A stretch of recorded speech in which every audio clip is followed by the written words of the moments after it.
What's going on, everyone? LV Alchemist here. So, I had one of the greatest life experiences ever by going to Soul Quest and doing ayahuasca. And the journey itself wasn't just when I was there, but it was the week before and the week after, and so on. And there's some spirits that really have helped me along on this journey and helping just show me the synchronicities that all of these things were aligning together. So let me go ahead and start off with stating a week prior to the journey itself. I had a lot of weight on me of just my past when my dad was his last few months here on this planet. I was just really burnt out at the time. I had experienced a lot of different things that have occurred in my life to that point to where I was just really burnt out. Just smoking those pens all the time and taking in so much caffeine and just feeling like if I didn't have my fix, I was just, I couldn't even think properly. And after my dad passed away, and the years coming after that, I've held on to a weight that just kept having me think about wishing I was someone else during that time, wishing I could have been who I am today at that moment in time, and how things could have been different, things could have been changed, how I just wish this, that, and the other. And it was just weighing so heavy on me for so long. And when I heard about Soul Quest and ayahuasca, I've always been one to love psychedelics like psilocybin and things along those matters. Always just helped me like just feel present in the moment and have appreciation. And so I was pumped up to do it. So a week before, you have to follow a diet.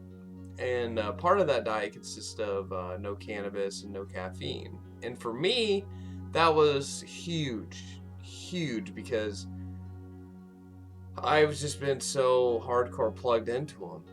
So hardcore to the point where it's like before I could do anything, I would need to make sure I had some caffeine in my system or have a little cannabis in my system. And for the longest time, I was not able to feel as myself. So before this week, I had to start path working with Santa Muerte, as well as Orias from the Goetia. And with Santa Muerte, I asked if she'd be by my side and help me be able to have the transformation I desired, so I could become someone different and be something new. And that she would hold my hand through the process. And I heard, well, you do ayahuasca, she would come to you as kind of Mother Aya. So I just felt like I had to solidify the connection with her. And as I learned more and more about her, seeing the Grim Reaper as she comes and appears, as a kid growing up, I've always felt such a connection with the Grim Reaper. I always thought that that was the coolest thing in the world. Skulls are the coolest thing ever since I was probably 3 years old. And so I felt really great about that connection. And I remember every morning working with her and sitting in her presence. And then I also had called up Orias from the Goetia, for he is great for mind control and helping things along those matter. And I wanted my mind and body to be exactly where it needed to be, so that I could go the week prior not doing any of the substances, so I could have the greatest experience on my trip. And so each morning I'd call both of them and just sit in their presence. And I had Orias' sigil on me at all times. And Santa Muerte, I had a green candle. And as I was doing more research into Santa Muerte, different colors can have different meanings. And the green was for healing. So it felt very corresponding to what I was going through and how awesome I felt to just have that process. So that week coming up, not doing any substances, I felt very tired and burnt out. But during the last couple days of it, I started to really feel like myself again. To be able to enjoy my connections with people and talking with people, going out of my way to talk to people just because I felt that magnetic pull. And on cannabis, I kind of feel like I have my head down to where I don't want to have those discussions. And sober, I just feel like I want to go out of my way to have those interactions. And 2 days before, I told my buddy I'd play through Halo with him, just a way to get my mind off of, just keep my mind straight and all. And one of the armors for that week that was unlockable was this lion armor, where it had lions on the arms, chest, and legs. And I just thought it was so cool and fascinating. I was like, Orias. And a couple of days were going on, and on the last day before I went, everywhere I was going, whether it was license plates, whether it was I looked at the time, or when I was leaving to go off to the airport in the morning, 4-4 was appearing everywhere. And even on my drive to the airport, my clock said 444 right when I looked at it. And my clock is about like an hour and 5 minutes off. It's something ridiculous, which it still needs to be changed, but it's a magical clock, to say the least, in my car. So I kept feeling the magnetism of how powerful this journey is about to be, because the 444 is of healing and of being in the divine place where you're supposed to be. And so I got on the airplane, and as I was on the airplane, I started getting this migraine, and it just kept building and building. And I eventually got to the retreat around 3:30, and the headache was still there, but I thought it would be okay. But as each hour went, my head was getting worse and worse and worse. And we had our first ceremony at 8 o'clock at night, and not till about 8:30 did I join in on it, because I was just laying in a ball from 6 to 8:30 with a mask around my eye, just to keep myself from having a headache. And it just kept building and building, and eventually I did my first dose, and my head was just pounding and pounding, and my mind was racing. I wasn't seeing anything, but I just was going back and forth in my mind. And I remember doing my second dose at 10, and all I could think about was how much I wanted my head to stop hurting, how tired I was of all the addictions I was holding on to, how much pain that I just was tired of having, and the cycles of my life I was just sick of. And I remember I ended up throwing up a lot. And my purpose on going to this retreat was for the healing, for the connection with my father. And as I was laying there, my head was just pounding and pounding, and the guy next to me passed out so fast, and he started snoring so loud, and the snoring he was doing, it did make me laugh a little, because I thought about my dad, and every vacation we'd go on together, how it'd be kind of a race, get to sleep before him before he starts snoring. And it was, that was a little bit, it made me think about him, but it still wasn't the healing I was looking for. And my head just hurt so bad, to the point of 1:30 in the morning. My mindset was, I don't care how much money I use. I don't care about anything other than getting out of here and getting to a hotel room, because my head is in pain, throbbing pain. And I grabbed all my stuff and snuck past people, and ended up sneaking my way to the car, which is a little ways away. Get in my car, and then I just take off to try to get out of there as fast as I could. And I'm driving down the road, and I get to a point to where I'm almost out, and there's a gate up. And that gate, there was no way to unhitch it, and these people showed up behind me, and one of them was our group leader.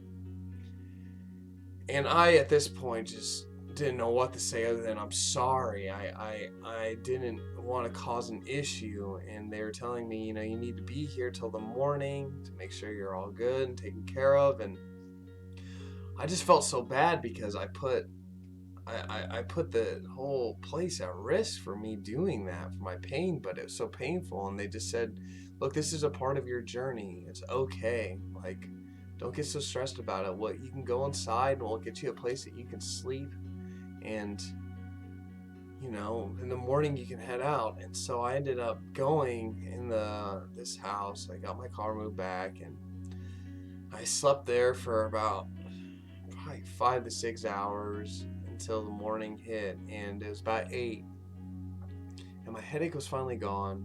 And I was just thinking about, am I gonna get out of here? What should I do? And I ended up going out in the morning, getting a drink, and I saw everyone was doing yoga out in the forest, so I went and joined them on that.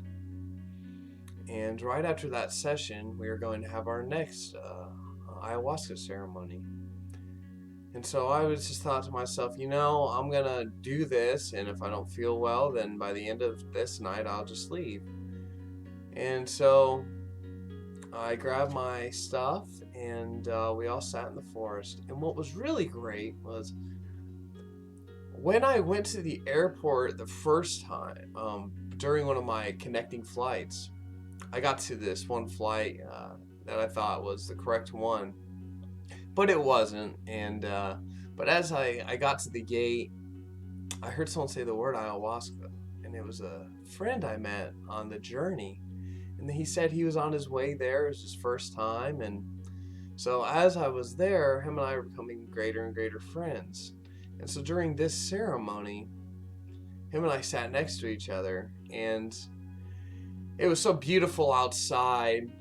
And just to be out there and to have the sacredness of the ceremonies that they have and their music, it was just so perfect. And I remember drinking it and sitting back, and as the time was coming around and I started feeling it, I started seeing just the birds in the sky.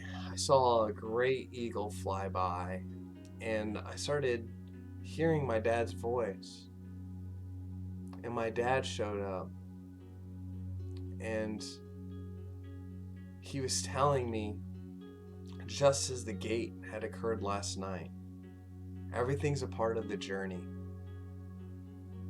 That I can't hold on to wishing I could have been someone else. For I am someone new today, and I am solidifying it every single day.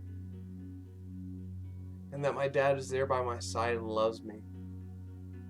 And hearing him and feeling his presence was absolutely so healing.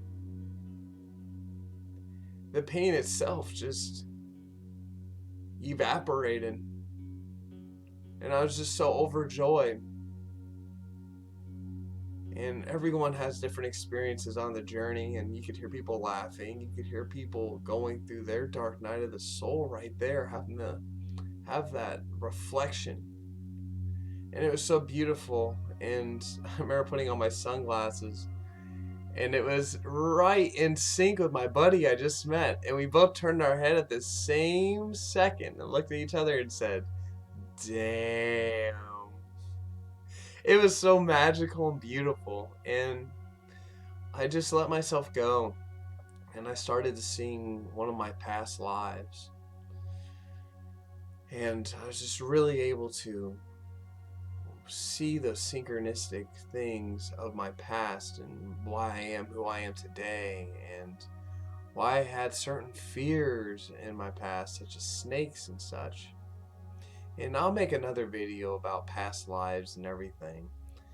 But it was so beautiful to have this occur. And so after that session, I was able to have great reflection and appreciation of life. And we had a small group meeting where there's a couple different like houses and such where different people will have like their journeys together, and then these people have their journeys together, where you can talk about all your experiences. And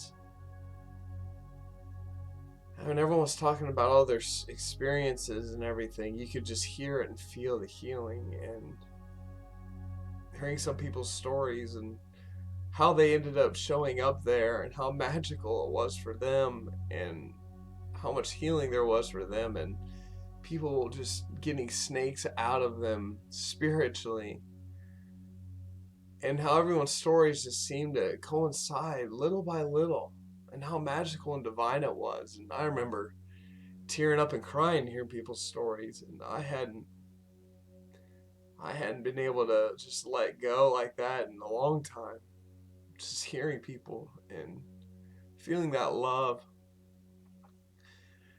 And I was just so full of joy. And so that last night when we did it, I decided to double the amount I've been doing in thanks for Aya and all I was able to be taught, and the thanksgiving I had for the whole experience of being able to get through that and be there.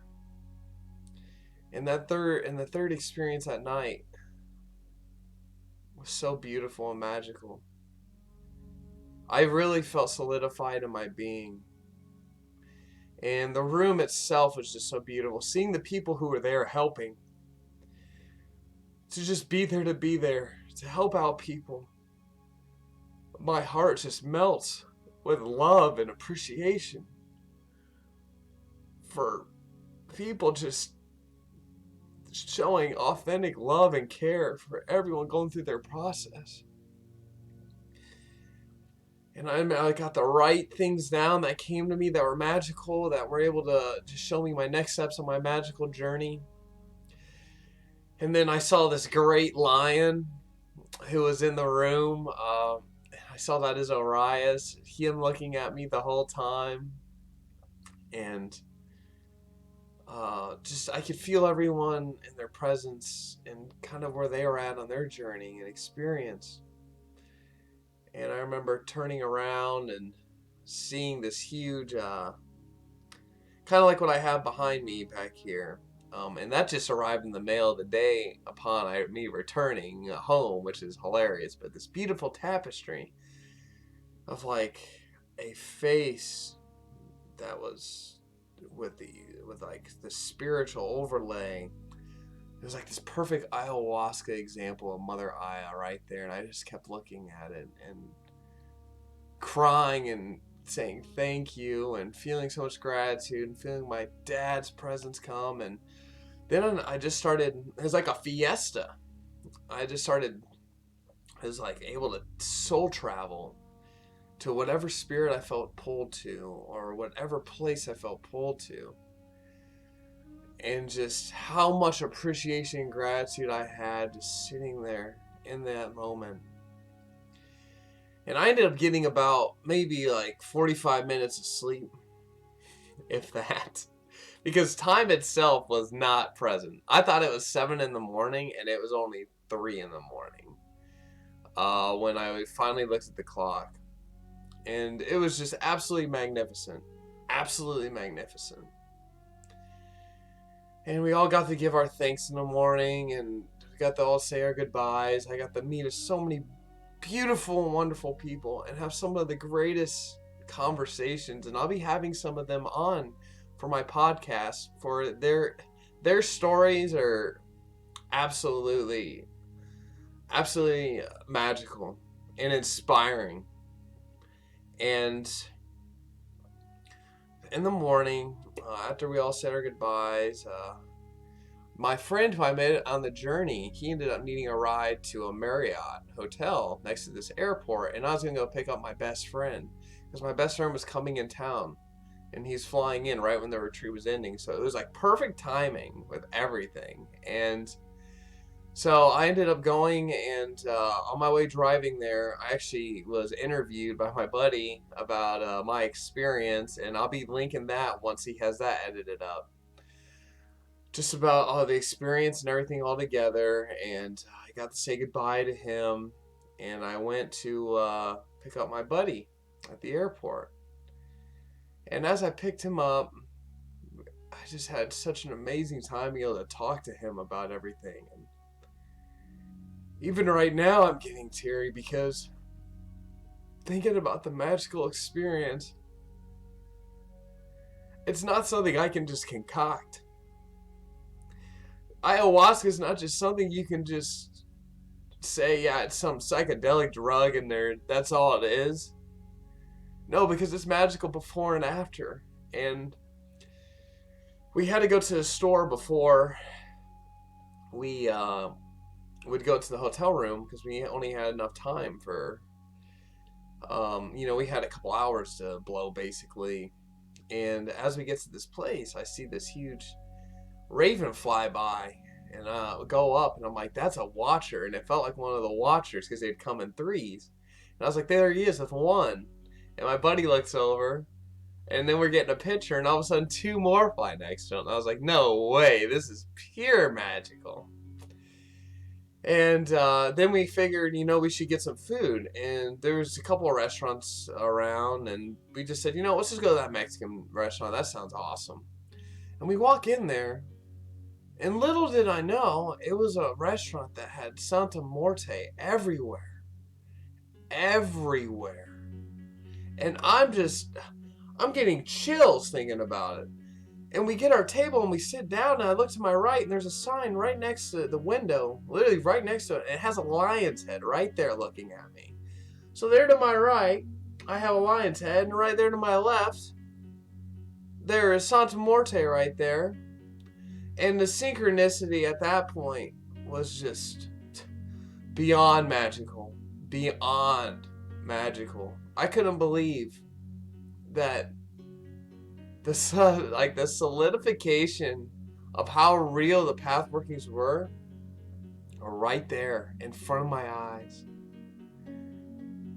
And the journey I had with my buddy, we've had so much fun just talking with people and going to different places, and each day was so magical. Our first day on the beach, when we walked and arrived and were there early, we ended up talking to some guy after we saw a bird fly down and eat a fish. His name was Jim, and just talked about his thoughts about birds, and just so much information he had. He had such a fire to him about how much he had to show and tell us. And later the next day, we were like, dang, we should have kept talking with him and got more information, because this man is incredible. He could be a part of the show I'm working on. And we ended up seeing inside the hotel, there's this place that had these alligators, just like these little crocodile dudes. And we thought that they were so adorable. And there's a sign that said, if you need help, if one gets loose, call Trapper Jim. And we were like, no way, Trapper Jim? Was that the guy from the beach? And we wanted to get a hold of him. So we actually found his number. And we were like, well, we're going to have to get a hold of him tomorrow, because we're going to talk to him. And the next day, as I was going out to the hotel, where I had to get more towels, this guy was working on and helping out the little crocodiles. And so I went over and I was like, hey, are you Trapper Jim? And it sure was. We had a great conversation. And I was learning about how wonderful and how kind they are, and how it's just always stories. And so I ended up going to, he was telling me that there's this place here almost about 30 miles away where you can, I forget what, I think it's called the, oh my gosh, I forget what it's called, Jungle Adventures. And tell me how there's awesome gators and other animals there I should go and check out. And I'm like, okay, that sounds awesome. And, just got to thank him for all he does and who he was. And it was just a really beautiful thing, like, to meet him. And, for me to be able to just continually go up to random people and conversate and just have expressions saying how I felt and everything. It was just so beautiful. And we went to his Jungle Adventures, and I'm going to have those videos. They're on my TikTok. I'm going to upload them on my YouTube. about just like what we got to experience at the place. And this guy was Reptile Ryan, and he was so cool. His attitude and everything, he was a perfect for the show I'm working on. And I couldn't believe, like, right before our eyes, here he is. And I told my friend before we went, I said, you know, if we have to hold a snake, hold me to it. I have to. And we get there, and we ended up being able to hold a baby crocodile, which is like this big, in our hand, which that was scary, but I was like, I gotta do it.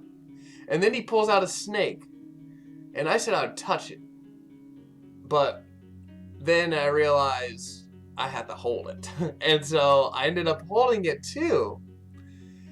And then the third thing he pulls out was a tarantula. And I couldn't believe it. I knew I had to hold it. And me and my buddy held that too. And I couldn't have done any of that without all the magical experiences I had. And we ended up leaving. I got his information, and I'm going to be going back to shoot him for a television show I'm making. And I thought that was so awesome. And either that night or the next night, I had this skull candle I was holding on to for my whole path working with Santa Muerte in my transformation. And I could feel it in my spirit, the transformation that I was going through and had done. And so we walked on the beach that night, and a couple hours in, I knew I needed to burn it, and I couldn't light it, but we found this random little pit. And so I was trying to light it in the pit, but it wasn't working. It was, the wind kept going. And I heard just keep digging deeper. And so I dug really, really deep and placed the skull candle there and was lighting it. And I eventually was able to light the candle on the beach, and I burned Orias' sigil there too, and I gave Thanksgiving to both of them. And as it was burning for a while, I gave him said my thanks for a transformation. And not only for the transformation I had, but to retain it forever, for I become someone new, and I love who I become. And I was going to sit there while it was burning for as long as it took. But then Aya, Santa Muerte, said, bury it. Bury it, and letting go 100% who you were, for I have been reborn into something new. And so I buried it in the sand, and I teared up and gave my thanksgiving. And we kept walking, and I felt a release, the final release. And the journey has been beautiful. The last day, I got to experience waves like I used to as a kid, and just catching them body surfing, having a beautiful, wonderful time. And that night, I actually got really sunburned the last day. And it's funny because I didn't put on sunscreen at all the whole journey, basically. Like, all right, I don't need any more. And the last day, I got burned really bad. Actually, something that's really, really awesome is this t-shirt I'm wearing is what I wore for my Spartan races, and for honor for my father. And because it was his shirts, and so every time I do one of his races, I would wear these shirts, and for the honor for him. And so when I was leaving, when I returned the car, they gave me my receipt, and it said miles driven, and it was 111. And it was an angelic number of really showing me this is the right place, right time, gateway of becoming and transforming into someone new. It's truly been the greatest adventure and the greatest transformation I've ever had my entire life. And how thankful I am. And this shirt I have on because last night I wanted to stream. But you can't make videos, even on YouTube or anything, without having a shirt on. And so the only shirt I have, or the sleeves are cut off and loose and come from my skin, is a shirt in honor for my dad. So for me to be able to have this on and make this video and let everyone know the beauty of ayahuasca and the transformation it will give you. Look into Soul Quest. It really is the most beautiful experience I had. And to be able to see my friend, my best friend, and hang out with him for days, and for all the beautiful omens and synchronicities to occur. My life has absolutely changed. It was truly the most beautiful thing I've ever witnessed my entire life. So hail to you, Santa Muerte, and hail to you, Orias. Hail to ayahuasca, the plant, and to all the beautiful creatures of the land, sea, and sky. I have become someone new, and I love my life more than ever now. And all of you who watch this, my love is out to you, and know that you are eternally loved. Eternally loved, and you are a beautiful spirit. No matter any darkness you've gone through, no matter how much weight you have attached to you, you will break free.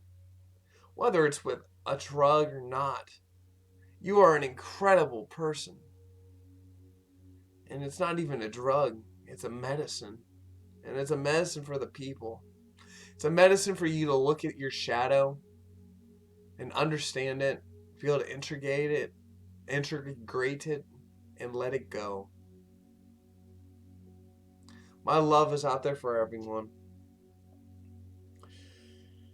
And if you'd like to contact me, my website is www.blacklightalchemy.com. If you have a spiritual issue you are going through and just need to contact someone, fill out the form. If you're looking for magic to be done on your behalf, a spell to be cast, you can contact me through there, as well as my course, Black Light Alchemy, which is a course I've created that helps integrate learning magic, integrating it in your life, and being able to use those integrations into helping change your body physically, mentally, and spiritually. So you can push yourself like an Olympian champion and taking yourself to the next level. So thank you all. Thank you to all the spirits in my life who help me with all I do. And may you be blessed by the divine. Thank you so much, and much love to everybody. Peace, love, and transformation.